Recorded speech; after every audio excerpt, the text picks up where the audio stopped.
तिसरी मागणी आहे, सगळे सोयरेची अधिसूचना तुम्ही काढली, सगळे सोयरेची अधिसूचना काढली, तिची अंमलबजावणी नाही। तुम्ही आम्हाला त्यावेळेस वाशीत सांगितलं होतं, आम्ही आता 2012च्या कायद्यात दुरुस्ती केली, आम्हाला 6 महिन्याचा अंमलबजावणीसाठी वेळ द्या।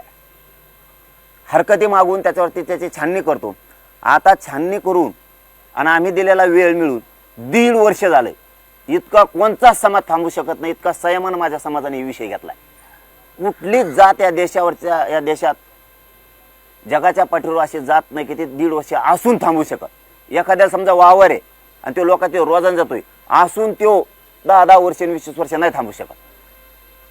तशी आमची परिस्थिती आहे।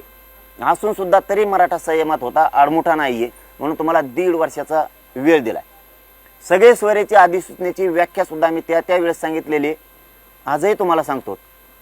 परंपरानुसार पिढ्याना पार लग्नाच्या सोयरीकी जुळत्या ते सोयरे, तर ते का घ्यायचे याच्या सुद्धा 3-4 पॅराग्राफ केलेले आहेत त्यांनी। आम्ही त्यांना सांगितलं होतं, आमचे सांगितलेले शब्द घ्या, प्रत्येक वेळेस तुम्ही टाळताय ते शब्द घ्यायला, पुन्हा पुन्हा घोळ होईल।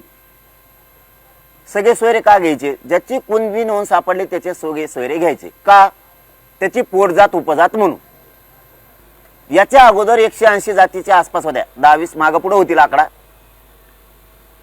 ज्यावेळेस 1967ला ओबीसीला आरक्षण दिलं गेलं, मुद्दाम फडणवीस साहेबांना या विशेष महत्त्वाच्या प्रेसमधून सांगतोय हा विषय, कारण आता आंदोलन खूप पुढे गेलंय। आता निघण्याच्या तयारीत आहेत, म्हणून शेवटचं सांगतो। आणखीन तुमच्या हातात 2 दिवस आहेत म्हणून सांगतोय।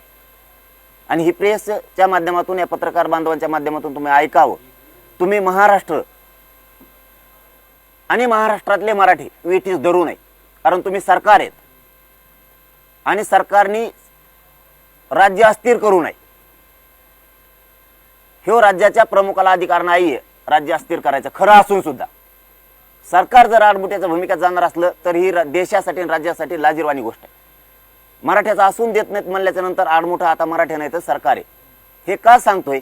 ज्याची कुणबी नोंद निघाली त्याचे सगळे सोयरे म्हणजे कोण? त्याची पोटजात उपजात म्हणून घ्या। का?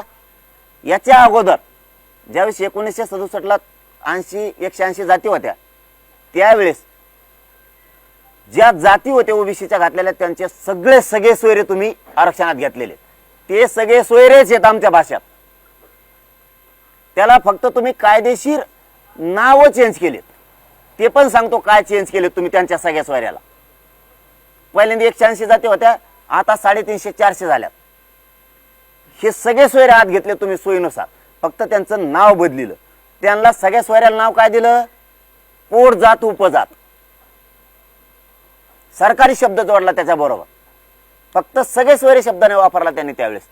पोटजात उपजात म्हणले ज्याचे ओबीसी जात आरक्षणात घेतली, उदाहरणार्थ माळी समाज, उदाहरणार्थ पण एका जातीवर नाही बोलत, एक घेतली, 5-7 जाती आहेत म्हणले घाला सोयरे आपले सगळे त्याच्यात।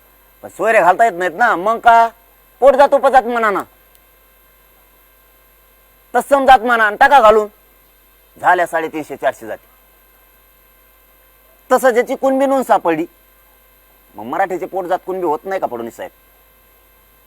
आमचे सगळे सोयरे, कारण त्या कुणबीचा आमचा व्यवसाय एकच आहे। कुणबी म्हणजे शेतकरी, त्याचा व्यवसाय शेती, आमचा व्यवसाय शेती।